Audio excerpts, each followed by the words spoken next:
Assalamu alaikum, welcome back to BFA's On The Ball show for the final segment of what's been so far a brilliant show. We've had the Aberfeldy boys, we've had the Brick Lane boys on, and like I said, we still have our special guests on. We've got Dev and we've got Sufyan on to talk about grassroots football and Asians in Asians in football, I guess.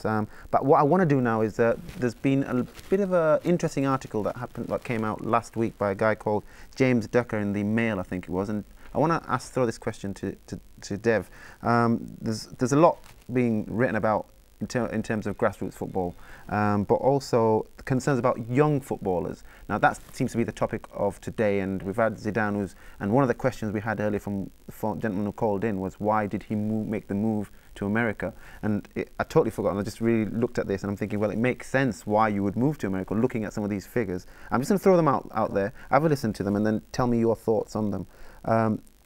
76% of scholars, when I say scholars, kids that have got scholarships from the age of 16, when you get pro contracts with clubs, you get a scholarship, and that means you're there or thereabouts, and that's your opportunity. You really have the opportunity. So 76% of scholars leaving Premiership clubs from their academies in 2013, 2014 were awarded pro deals with another English club. So that's not bad, 76%. Okay. Now these are the figures that really scare me right now.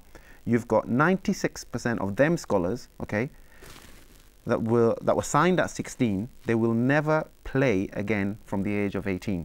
That's 96. Won't play again from the age of 18. All right.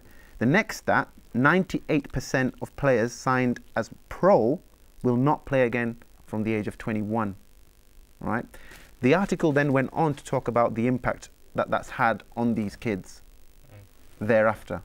And a lot of them, it's depression, it's mental health issues, yeah. You know, and it's a massive topic. And again, I read another article yesterday on just the impact, and not just that, but nationally mental health is a major concern, but the age gap from where we just assume that it's an elderly thing, or it's something that happens as you move on through your years. It's actually becoming, the gap is coming down, and the mental health issues within football itself is massive, and these figures would kind of back that up. But in terms of your take from it as a sports journalist, and as a journalist, I guess, in general, but does that surprise you at all? It's astonishing, isn't it, really? And these are based on figures 2013, 2014, so it's very recent. I mean, it's horrifying, quite frankly. But then at the same time, it doesn't altogether surprise me when I look at the way football is at the moment, particularly in the top flight, in the Premier League, in the Championship. There's a lot of pressure. There's a lot of scrutiny on managers. Their results are demanded of them. You're only ever 4 or 5 games away from the sack in this business. Yeah, but what has that got to do with the academies? Now, we touched on, Sufyan talked about the reasons as to there's different pressures in America, and there's the reasons why he left the UK, and Shaquille touched on the kind of what it takes to become a footballer here in the Arsenal academies, or forget about the Arsenal academies, the Division 1s and Division 2s. Surely that pressure shouldn't be burdened on the academies. Well, consequently, I don't feel that young players are trusted enough and given that opportunity and given the chance to cement their claim for a first-team spot, particularly, like I said, in the top 2 divisions. Yes, I mean, it certainly is, like I said, it's alarming. You would like to see more youngsters getting a chance, irrespective of whether they're Asian, whether they're from Afro-Caribbean backgrounds or European or whatever.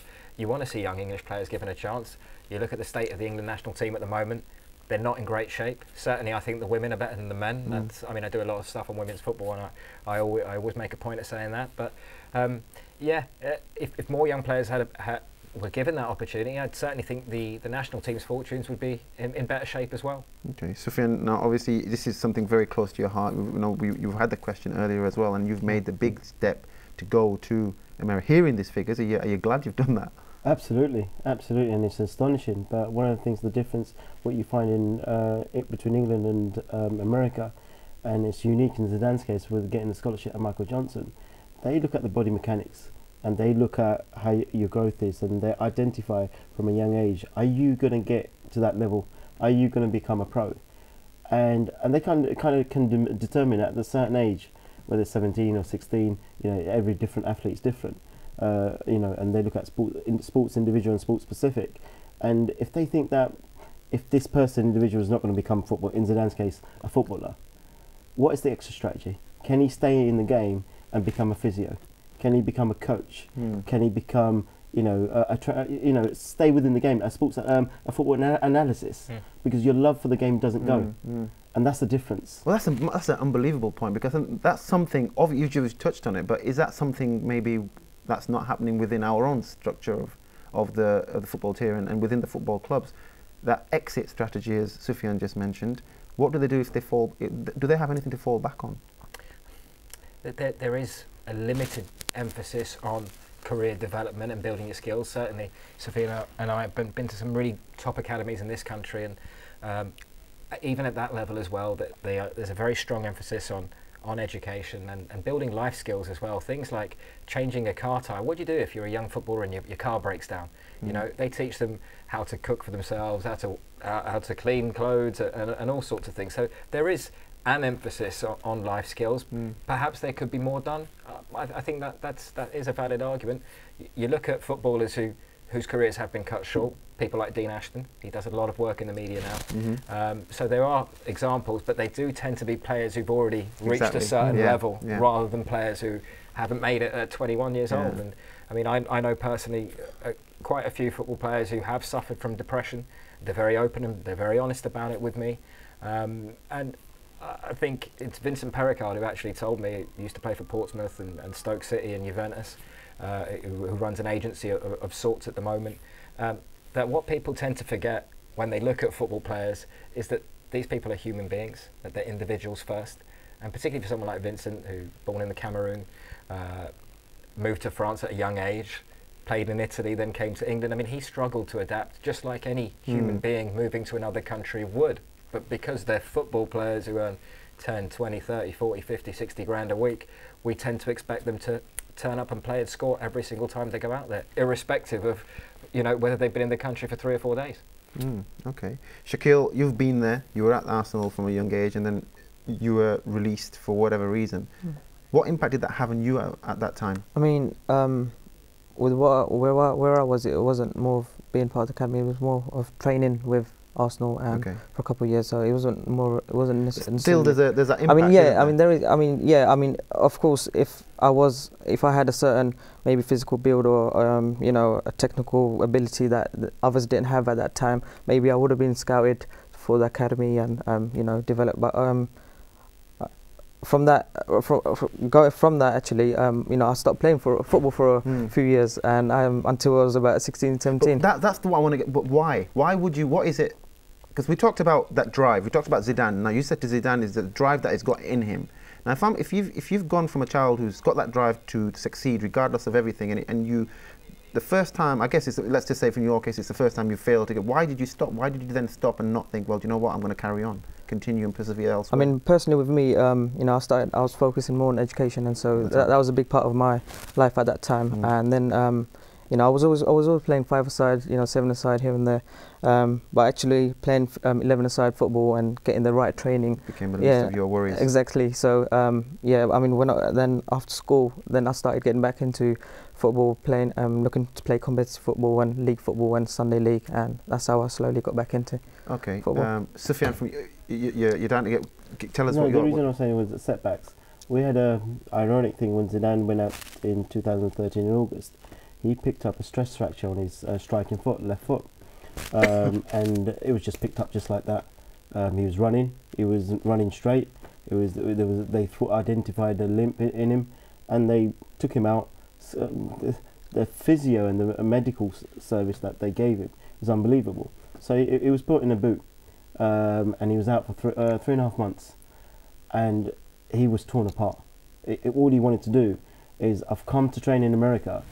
6 weeks later, I'm in a boot and I'm out for 3.5 months. And somebody who hasn't never ever missed a match or missed training, all of a sudden he's out for 3.5 months. But actually, it was such a blessing in disguise for Zidane. And the reason behind it was the mental conditioning that he got. They broke it down, Imrul. They broke it down week by week and what he had to do. And they didn't stop in training.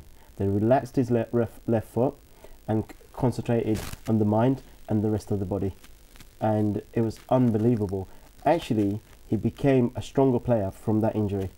Now, if he was in England, as parents, I doubt if they picked that up. And if they did, they must have said, "Oh, you must have got kicked.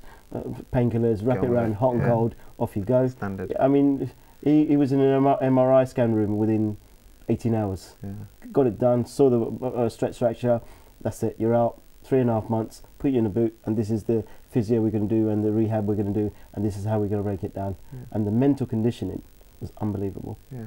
Okay. And that sports psychologist is still working with him, you know, on a daily basis, looking at his downs, looking at his positives, and how is he going to improve his games. He lost recently. He was the man of the tournament playing for FC Dallas, scoring some crucial goals at a crucial time. But he lost in the final. But he wanted it so bad. He wanted it so bad that he wanted to win a trophy. He wanted to go out and produce it, and it was going to be a big achievement for him.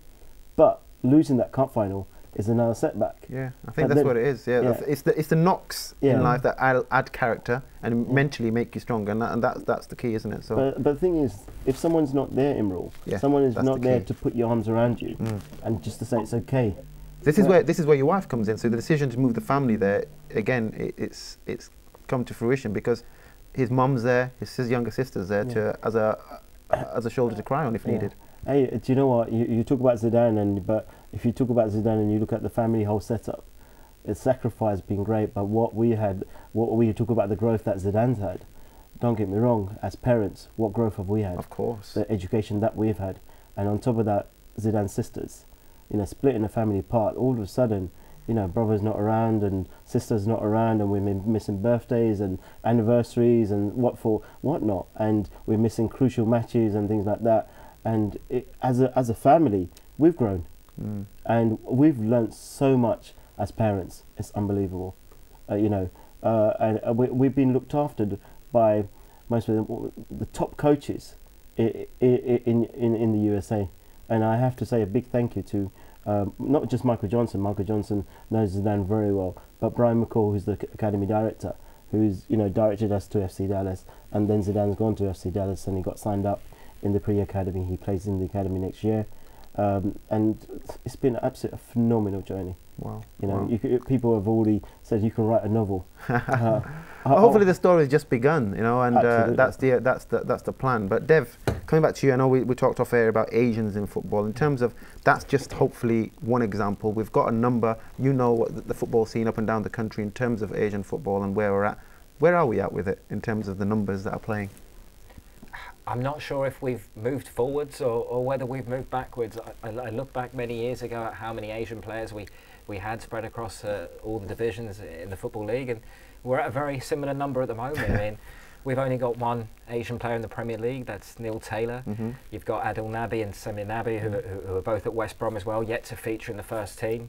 You've got the likes of Danny Barth at Wolves, Mal Benning at Walsall, Kash Siddiqui down at Northampton Town, who battled a lot with injuries. So we don't have that many role models, and it must be quite disenchanting, I think, for some of the young aspiring Asian players, because they don't really have those role models to look up to. And I think even with black players at the moment coming towards the end of their careers, they're in a very similar situation in that when they look around, how many black managers do you see? You see very few. I mean, there's 5 now at this point amongst the 92 league clubs, but at the start of the season there were none.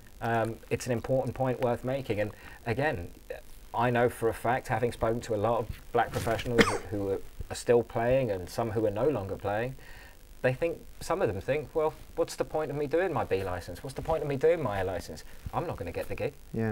So it's a big issue, that absence of role models. I think if we had a few more players who actually made the grade, I think it'd have an incredible effect, an incredible impact on the number of players coming through. Well, the next question leading on to that is, in your opinion, again, and the question is all 3 of you, I guess, is first of all, are the clubs and is the FA doing enough, in your opinion? Simple yes, no answer would be sufficient, I think. And secondly, I think, in your opinion, is it just a case that we have to stop using this, you know, Iscos and Brown card, and genuinely do you feel that the talent is out there? I think the FA recognise that they need to do more. Certainly, they are missing a trick in terms of talent identification. They need to take an approach similar to, I think, what West Brom have done. They actually go out and actively engage with the community, whether it's the Asian community or the Somalian community, and they've got players from the Asian community and the Somalian academy. Somalian community within their academy setup. Yeah, well, you touched on two, the Nabi brothers, and then they've apparently there's another younger one in the under-16s. There's three of them. Riaz. That's Riaz as well. Yeah. So Adil's what? He's on the verge of was he in the squad? Yes, he was for the cup game. I think at the start of January. Ironically, which was one of Alan Irvine's last games in charge. I think he actually got the boot a couple of games after that. So we're nearly there. It's on the cusp. And this will be, from the Pakistani community and from the Birmingham community. He's a West Brom lad as well, isn't he? Of course, yeah. And the dad there, again, a similar story to Sufyan. I think I was speaking to Raf Ali. Yes, of course. Speaking to Raf the other day, and Raf was telling me the effort that their father puts in is just unbelievable. It's just another example of parental commitment, and we talk about it week in, week out. And Shaquille, obviously you see the tweets that I put out on my Facebook pages, but I've got problems getting parents to come and watch their game on a Sunday or on a Saturday, and it's the pitch is 3 miles away from their house. And yet they want their kids to become footballers, and they don't realise the amount of effort and time that you have to contribute as a parent. It's a big thing, I think, for the parents as well as the young aspiring up-and-coming emerging players themselves. You've got to have a different kind of hunger. You've got to have a different kind of focus. You've got to want it more than you've ever wanted anything in your life if you want to give yourself the best chance of making it. And even then, as you read out with the stats earlier, the number of players that don't make it past the age of 21, 98% I think you said. That's it. Even then, it's no guarantee of success, but you've got to want it at all costs, in my opinion. I mean, certainly even when I look at my own career and what I'm doing at the moment with the sports journalism, it's been exactly the same approach, and I think I'm very lucky in that sense. I get to interview some fabulously talented people from all walks of life, all different types of sports, and I feel as though they've inspired me. When I speak to them, each and every one of them, men and women, they work so hard, they work tirelessly. You look at Frank Lampard, he's a great example of that. He's a player who's come through, who's people had always questioned, why is Frank Lampard playing for West Ham? It's because his dad's the assistant manager. And he's had to overcome those boundaries himself, but you ask anyone who's worked with him, he's one of the most dedicated players. He's the first one into training, the last one out of training, and even at the ripe old age of 36 odd, he's still doing the business right now in the Premier League. Yeah. Sufyan, your take on Asians in football? Do you think are we there, or have we got light years to go? I think there's definitely talent out there. The FA need to do much more, and that's it's recognised by everybody, I think. And if you look at role models, we were lucky to be shadowed by Zesh Rahman, who's played out every single division, started out Premiership with Fulham, and looked at Zidane's journey, and he opened certain doors that to go and see Far East and the academies there, going to Kitchi being one of the richest clubs in the whole of Asia, being there. And with Zidane we've travelled around, but the thing is, it's on and off the pitch. And one of the things we've learned is that if your attitude as a parent, because what does a 12-year-old know? What's an 11-year-old? What's a 13-year-old know? Where does he really want to go? The dream's there, but what does he really have to do? Does he really understand it? Does he really grasp it? Is his heart grasped it all around? Because when it comes to 15, 16, he's going to have natural distractions in life. And as parents, what do you do? So if you have the mindset of working in an attitude where actually my son is already a superstar, without being arrogant. That's it. My son's a superstar. How do I look after him? Because when he is a superstar, what are you going to do? And then that's why we've looked at Zidane, and one of the things that we've set out, does it really matter if it's Real Madrid or Liverpool or Chelsea, or does it matter if it's FC Dallas? You still you thrive him to be a professional footballer, and I think our aims are too high, and when we fall at the first hurdle, it hurts. It hurts, yeah. So live the dream, hopefully, and it doesn't matter regardless of what club it is. I think is the statement there. Hopefully, Shaquille, your final point in terms of it. You've seen it. You've been there. I know it's Tower Hamlets, but is the future bright for us? I mean, there's always that perception. There's always that perception that Asians were never going to make it. I mean, Kash Siddiqui from Northampton Town. I mean, we heard of a tournament that he was promoting as part of Northampton Football Club, and we thought, oh, he's an Asian footballer. We'd never heard of him, and we thought we'll enter it from London, and we ended up winning it a total shambles with your regular pundit Shua was missing today.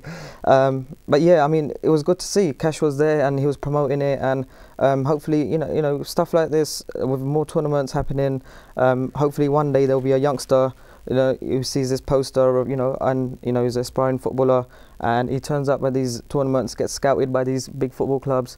You know, Northampton Town, they might be in League Two, but I mean, still a professional football club, isn't it? Yeah. Well, like Sufyan said, I think we need to maybe lower our expectations and not dreaming of the big clubs, and just a step through the door is some kind of development, isn't it? Yeah. Okay, guys, we're out of time, unfortunately. Guys, it's been Shaquille. Thank you very much. Good luck with Brick Lane. I hope it goes your way next week. Dev, I'm going to have to get you back on the show some other time because it's really been insightful. Yeah, sure. Brilliant. Thank you very much. Really appreciate it. Sufyan, unbelievable story.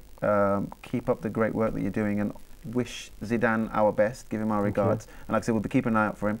If he's in the country, we'd love to have him on the show and get his take on it. That'd be nice. And yeah, so all the best for the future. Really, really appreciate you coming on the show today to share it. Thank you very much. Have you got any messages for anyone out there? Our parents out there, just if you got a dream, just give it 100% support. And you know, just you got to make sure. One of the biggest things that we failed to do, the child's got to enjoy the journey. He's got to be happy, or she's got to be happy, and make sure if they have a smile on their face, they have a smile within their heart, the journey becomes that much easier. They got to enjoy it, because we apply too much pressure. Brilliant. Yeah, Thanks very much, Sufyan. Appreciate that. Okay, guys, we're out of time, like I said, but in the interest of time, I will just mention a few other things. BFA obviously does have a number of other topics going on around Tower Hamlets. The academy still goes on. The academy boys played today. There was only, I think, the under 10s played. They drew their game, as did the under 13s who played in the Essex, East London and Essex Junior Red League. They drew with Clifford Rangers 2-2 today. That continues every Thursday down at Mile End Astro, 5:30 to 7 o'clock. Any children from the age of 6 through to 14, if you're interested, we've got 4 teams playing in the Essex Junior League. Please bring your nephews, your son, your daughters even, get them down and get them training. Qualified coaches, and it's good for them. If anything, they just get to make some new friends. Secondly, Sporting Bengal senior team, their next game is at home to Haringey Town on next Saturday, 24th, 3 o'clock kickoff. BFA Summer League registration, guys, deadline is imminent, end of January. We've got the BFA AGM next Sunday. Make sure a member of your team or your club is present at the meeting. And also free girls session down at Swanley School. Please get yourself there, 5:30 to 7 o'clock. That's it, guys. We're out of time. Thank you very much. It's been really, really brilliant having the boys on the show. Really insightful. Good luck to everybody who's got games next week. If you haven't, we'll see you the following week. Until next week or the week after, depending. I've been Imran Ghazi. You've been watching BFA's On The Ball show. I'll see you in a couple of weeks' time. Take care and assalamu alaikum.